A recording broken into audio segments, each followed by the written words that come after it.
नमस्कार मंडळी, आपल्या सर्वांचं या भागात सहर्ष स्वागत.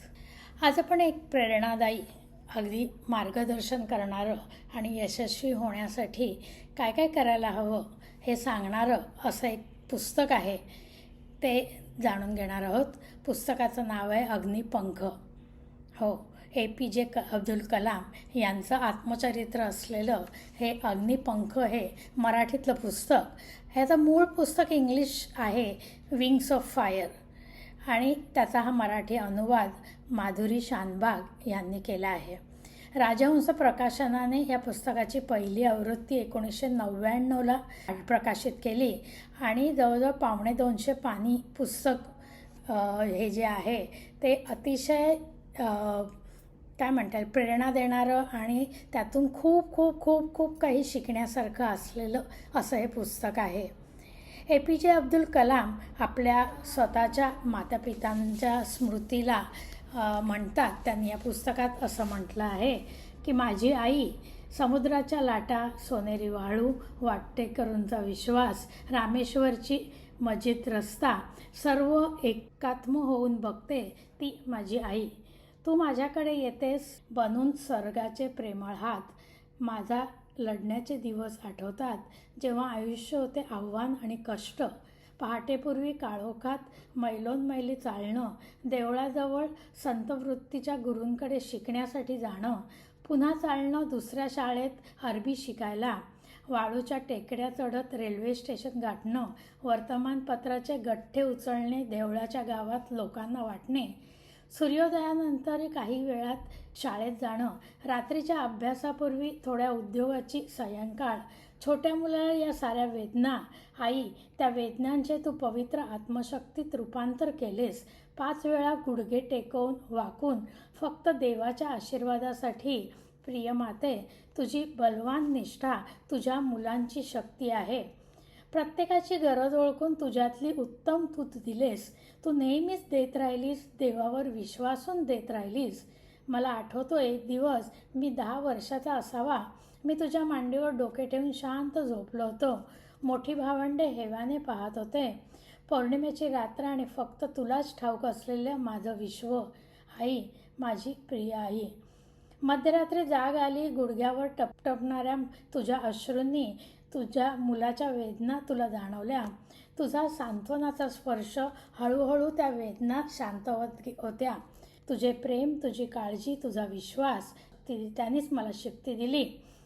जगाला निर्भयतेने तोंड देण्यासाठी त्याची शक्ती सोबतीला घेऊन माझी आई, कयामताच्या दिवशी आपण पुन्हा भेटू. APJ अब्दुल कलाम. अब्दुल कलाम, डॉक्टर कलाम यांचं व्यक्तिमत्व खरंच जाणून घेणं खूप कठीण आहे, कारण ते खूप उत्तुंग असं व्यक्तिमत्व आहे. ते त्यांच्या प्रस्तावनेत सुद्धा म्हणतात की या पृथ्वीवर जन्म घेणाऱ्या प्रत्येक जीवाची निर्मिती करण्यामागे देवाचा विशेष असा काहीतरी हेतू असतो. विशिष्ट कार्यासाठी प्रत्येक जण इथे अवतरतो. कलाम नावाच्या लहान माणसाला देवाने निवडलं आणि लोकांना दिसून आलं की आपण स्वतःला कनिष्ठ व निराधार समजू नये. आपण सर्व जन्मता त्या दैवी शक्तीचा, अग्निबिंदूचा अंश अंतरात घेऊनच येतो. या अग्नीला पंख लाभावेत म्हणून आपण आयुष्यभर प्रयत्न करत राहावे. मग त्या प्रकाशाने जग मांगल्याने नक्की भरून जाते. डॉक्टर कलाम यांनी सांगितलेल्या घटना, प्रसंग अरुण तिवारी यांनी या पुस्तकात दिले आहेत. हे पुस्तक म्हणजे डॉक्टर कलाम यांचं रेखाचित्रच आहे. मद्रासमधील रामेश्वरम या छोट्याशा गावी तामिळ मध्यमवर्गीय कुटुंबात डॉक्टर कलाम यांचा जन्म झाला. त्यांचे वडील जैनुलब्दीन यांच्याकडे जरी फारशी काही संपत्ती किंवा शिक्षण नव्हतं, तरी आंतरिक शहाणपण त्यांना लाभलं होतं. ते उदार आणि विशाल दृष्टिकोनाचे होते. त्यांची आई पण त्यांना अनुरूप अशी होती. त्यांच्या आईवडिलांना एक आदर्श जोडपं असं तिथे म्हटलं जाई. सामान्य रूप, लहानसणी असलेला अब्दुल अनेक भावंडांपैकी एक. त्यांचं बालपण भावनिक, सांपत्तिकदृष्ट्या अगदी सुरक्षित आणि सुखाचं गेलं. रामेश्वरचे ऐतिहासिक मंदिर त्यांच्या घराजवळच होते. त्याच वस्तीत एक मशीदही होती. शिवमंदिराचे जे प्रमुख पुजारी होते हे त्यांच्या वडिलांचे चांगले मित्र होते व त्यांच्या दैविक कृपा, अध्यात्म, तत्त्वज्ञान अशा गंभीर विषयांवर वारंवार चर्चा होत असत. त्यांचे लहानपणी 3 जीवाभावाचे मित्र होते. शाळेत एकदा गुरुजींनी ब्राह्मण मुलाला मुसलमानासोबत बसलेलं बघून त्यांना वेगळं बसायला फरमावलं. यानंतर देवळाचे पुजारी लक्ष्मण शास्त्री त्या मास्तरांना भेटले आणि त्यांनी सांगितलं की या निष्पाप निरागस मुलांमध्ये सामाजिक विषमतेचं, उच्च नीचतेचं बीज पेरू नका, भिन्न धर्मियांमध्ये तेढ उत्पन्न करू नका आणि त्या मास्तरांना माफी मागायला त्यांनी भाग पाडलं. डॉक्टर कलाम यांना लहानपणी धर्मामुळे होणाऱ्या भेदभावाचे अनुभव आले, पण तरीही ते म्हणतात की त्या लहान गावात अनेक जाती धर्माचे लोक आपल्याला वेगवेगळ्या वैशिष्ट्यांनी जगत होते. तरीही एक प्रकारचा समंजस एकोपाही त्यांच्यात होता. सामाजिक आर्थिक स्तर त्यांचे वेगळे होते, पण गुण्यागोविंदाने सगळे एकत्र राहत होते. शिक्षणासाठी त्यांना गाव सोडून जावं लागणार होतं तेव्हा त्यांची आई त्यांना लांब पाठवायला आढेवेढे घेत होती. तेव्हा तिच्या वडिलांनी त्यांच्या आईची समजूत काढली आणि सांगितलं की तुमची मुले ही तुमची नसतात. जीवनाला जगण्याची इच्छा होते म्हणून मुले व मुली जन्म घेतात. ते तुमच्यामधून जन्म घेतात, पण तुमच्यासाठी तुमच्याकडून जन्म घेत नाहीत. तुम्ही त्यांना प्रेम देऊ शकता, पण त्यांचे विचार देऊ शकत नाही. कारण प्रत्येक जीव आपले स्वतंत्र विचारधारा घेऊनच जगात येत असतो. त्यांच्या वडिलांना त्यांच्याकडून विशेष अपेक्षा होत्या आणि त्यांची स्वप्न पूर्ण करायला डॉक्टर कलाम गावाबाहेर पडले. पुढे कॉलेजच्या शिक्षणातही त्यांना उत्तम गुरु लाभले. पुढे हवाई दलात सामील होण्याची संधी त्यांच्याकडून निसटली. अपयश आलं तेव्हा ऋषिकेशला ते गेले आणि त्यांना शिवानंद भेटले. शिवानंदांनी त्यांना सांगितलं की हृदयापासून, आत्म्यापासून एखादी इच्छा उत्पन्न झाली तर जर तीव्र आणि पवित्र अशी जर ती इच्छा असेल, तिचा मनाला ध्यास जर लागला असेल तर तिच्यामध्ये एक प्रकारची विद्युत चुंबकीय ऊर्जा असते. ती तिचा प्रभाव नक्की दाखवते. युगायुगाच्या वचनांवर विश्वास ठेव. रोज सकाळी सूर्य उगवतो, ग्रीष्मानंतर वसंत उतरतो. हे जेवढं अटळ आहे तेवढंच ही अशी इच्छा पूर्ण होणे सुद्धा अटळ आहे.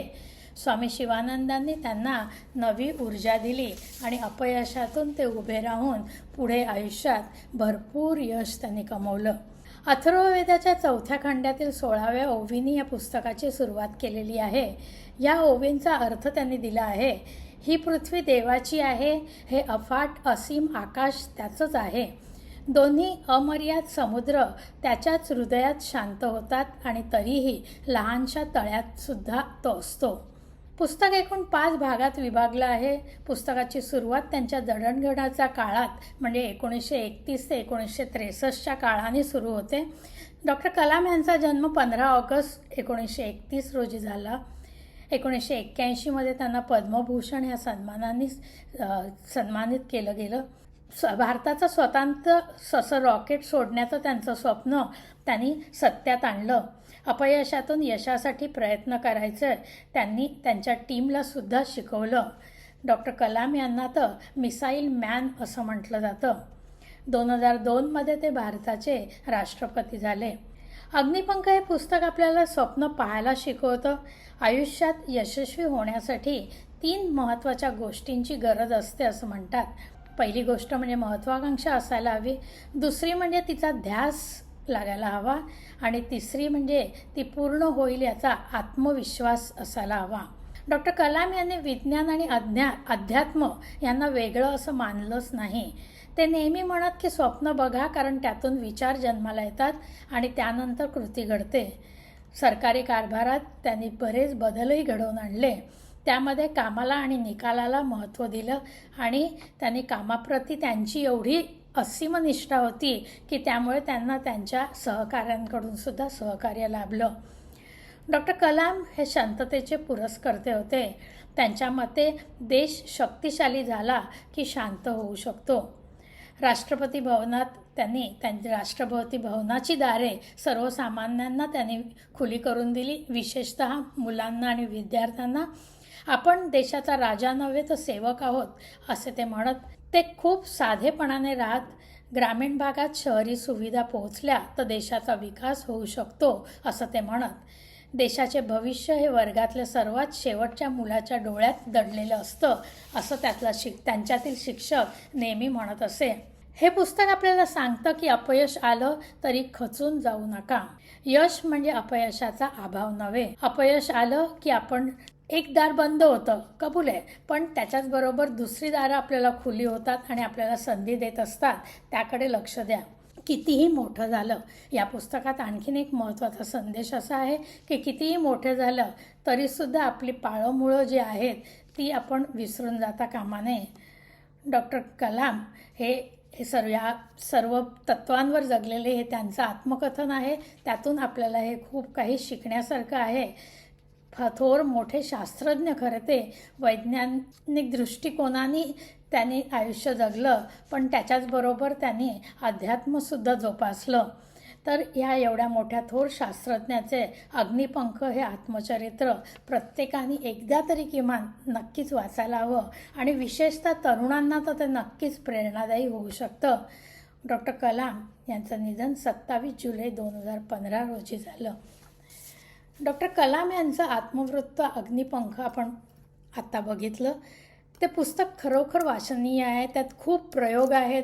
भारताने जेव्हा वेगवेगळे प्रयोग केले आहेत आणि भारताला जे यश मिळालं आहे, जगात भारताचं जे उच्च स्तरावर स्थान जाऊन बसलं आहे, त्यात डॉक्टर कलाम यांचा हातभार खूपच आहे. त्यांच्या नेतृत्वात टीमला आलेले अनुभव, टीमशी त्यांचे असलेले संबंध, टीमवर्क कसं असावं हे शिकण्यासाठी सुद्धा हे पुस्तक जरूर वाचावं.